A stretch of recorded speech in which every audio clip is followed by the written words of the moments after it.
It's a public park though, right? It's homes. It's homes, yeah. I'll be very respectful, but it is a park, right? Okay, so it would be great if you could not film people personally. Okay, well, the gentleman was actually, he invited me in here, and I had his permission to film him. Very clever touch, the black. The black is a clever touch. This is a public park designated, but it's native land. Yeah, I'm actually indigenous too. That's what it is. I'm black and indigenous. No, you're black. You're not indigenous. No, excuse you. Stop. Oh, apparently he knows who I am more than I do. No, yeah, of course. I know you're not native Indian. Stop. That's not true. Strathcona Park in Vancouver, BC has been a family favorite in the neighborhood. It has really fun attractions like a cool skate park, a climbing wall, and even a beautiful community garden. Now, however, it's becoming best known for its overgrowing homeless population, an encampment run by proclaimed Indigenous leaders, the same Indigenous leaders who told me that I couldn't practice journalism in a public park in Canada, or even make a donation to the homeless community there without first performing some sort of spiritual offering that I knew nothing about.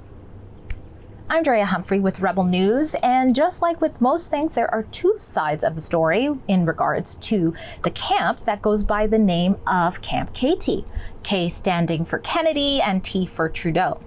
Since the encampment first formed in Strathcona Park around June 15th, the size has been growing at a rapid pace. What used to be just a few dozen tents is now easily pushing 300. The city has provided porta potties and a misting station, despite the fact that many of the tax-paying residents want to see the tent city gone, removed. Now, in this tweet, a man who recently moved to the area describes the park as having gone from stunning to a disaster, and says that he counted at least 100 needles around the area in just a short 10-minute walk. Needles are not the only safety concern. Some worry about increased crime in the area. CBC reported that City Councillor Pete Fry was walking his dog and ended up intervening between a man who was being hostile to a local resident named Kimberly Allen. The man didn't like that Allen had asked him to leave while he was allegedly preparing to use drugs on her neighbor's steps. The man then threatened to stab City Councillor Fry, and it was all caught on video. Get out of here! Look at this! Now, some Camp KT residents and even surrounding neighbors report a completely different atmosphere than what I just mentioned. One that more closely resembles a peaceful group of people simply down and out on their luck, deserving of aid from the government for simple necessities like housing and food. On June 27th, an all-day Camp KT block party was thrown, according to CAP Project Facebook page. Camp residents and the surrounding neighbors were invited, including children, to all celebrate and partake in family-friendly activities. Now, as you saw in my last video, homelessness in Vancouver has been on the rise. Global News reported that the number of people experiencing homelessness in the area has hit its highest level in nearly 2 decades, and that was pre-pandemic. So what is the city doing to help the people in this tent city to find more permanent source of food and shelter, and to give the neighbors around the area a sigh of relief? Well, it appears not that much. A new bylaw was put into place by vote that would allow the campers to set up every night around dusk and then pack their stuff up and leave by 7 a.m. Now, I'm going to take you with me around 7:30 a.m. and you can see for yourself if the bylaw is being enforced, and if anything's being enforced, who's it being enforced by? The lack of response from local government has caused some of the home-owning Strathcona residents to take matters into their own hands by organizing a tax revolt. They are planning to refrain from paying their property taxes until the city addresses the demands of the camp and finds a resolution. Social justice lawyer and Strathcona resident Jamie McLaren is helping to organize the tax revolt. McLaren told me that he is currently working on the community declaration of intent to withhold the taxes, which should be up sometime this week. A previous list of Camp KT demands circulating online suggests that returning the land to Indigenous people and providing 600 square feet units with kitchens and no guest restrictions for camp residents to live in may be part of the revolt conditions. So now that you've got some background info, I'm going to take you with me to the camp so you can see what it was like to report there and what it's currently like to live there. This looks like the entryway here. We've got some guidelines up here for safe play. I don't know if there's a lot of kids playing in the area. Let's have a look. Good morning. Oh, there's a little setup here. Got some tents in here. Apparently this is the kitchen, and there's the sign there. I thought it was KT Community. I knew that's what it was called. Okay, so our friend over here, let's see.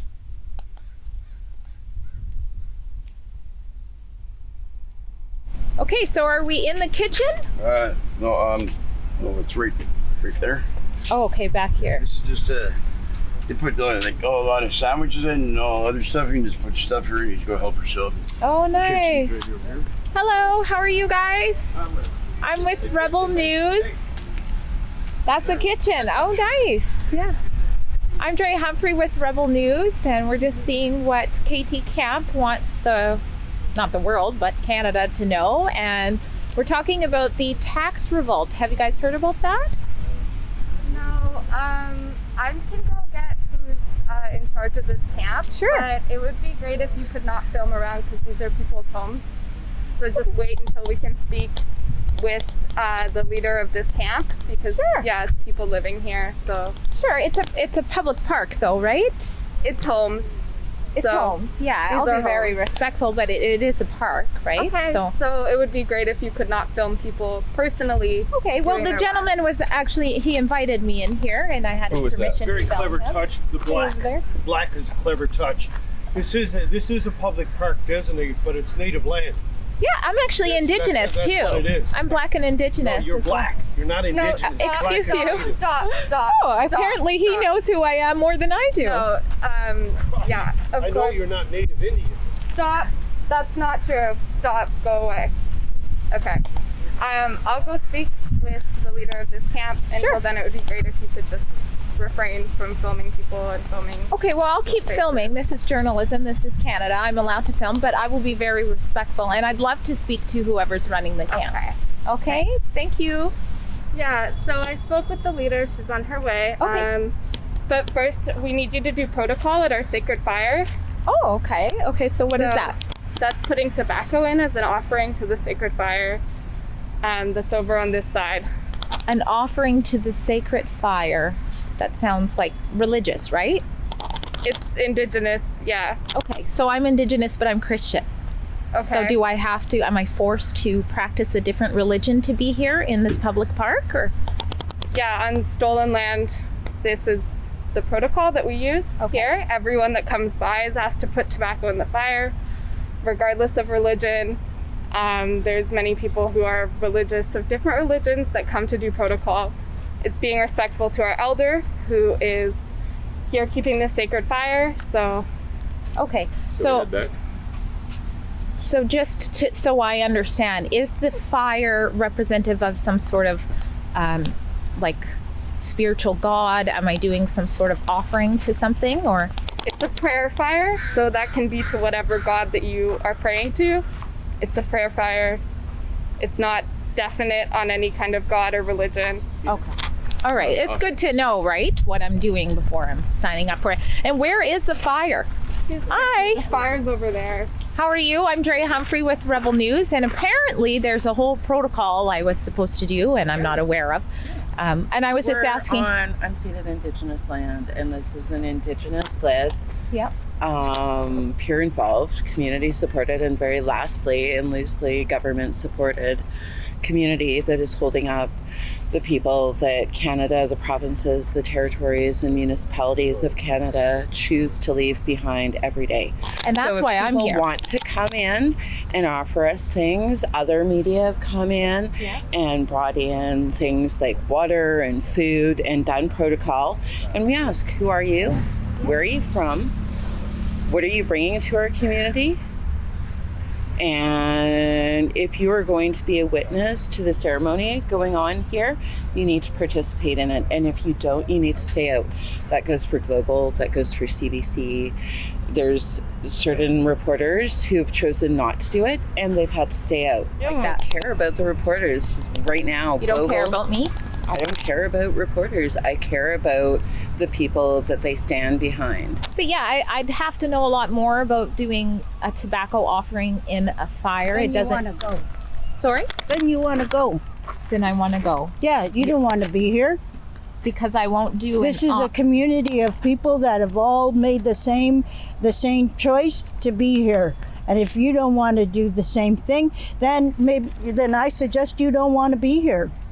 Okay, well, I can speak for myself, and actually I do want to be here. I'm just not comfortable doing Then I'm not comfortable with you coming into this community either, who have all agreed to do this very simple thing of putting some what is known as I am an indigenous person. I ask everyone to come into this community and participate in a way that helps all of us, and certainly me as an Indian, to simply put some tobacco in that fire. It's mainly an education thing. I would have to understand it more to want to do it. Go away and come back when you're ready to be educated, because I believe that you're not in any way ready for any of that. So thank you, ladies. I think we had a really good chat. You too as well. PR department, maybe. Okay. All right. Thank you. Okay, so I'm getting the boot because I'm getting a whole spiritual vibe, and I'm not sure what it is, and I'm not entirely comfortable doing something. It doesn't matter that I'm Black and Indigenous. I'm not welcome on the land unless I conform or whatever. So I will look it up and try to get a better understanding on if it's towards some God or anything like that. I don't know. I just needed more time, but I wasn't allowed to look into it or watch, or basically we're getting the boot, but that's okay. So what are your thoughts about Camp KT and how it's being led? Should the fundamental freedom of the press be dependent on whether or not a reporter feels comfortable about doing some sort of spiritual offering? And is the city of Vancouver doing enough to help these people living at the encampment? I'm Drea Humphrey with Rebel News. Here at Rebel News, our reporters do dangerous work at times, especially for some reason if you followed us lately, especially when we're covering stories that involve Tets. Don't ask me why. But thanks to people like you, our supporters, I was able to report on this story with security by my side. Now, they didn't have to intervene in this case, but it's nice to be safe. So if you'd like to continue to help our reporters to stay safe while practicing journalism, please head to journalistdefensefund.com. We appreciate your support.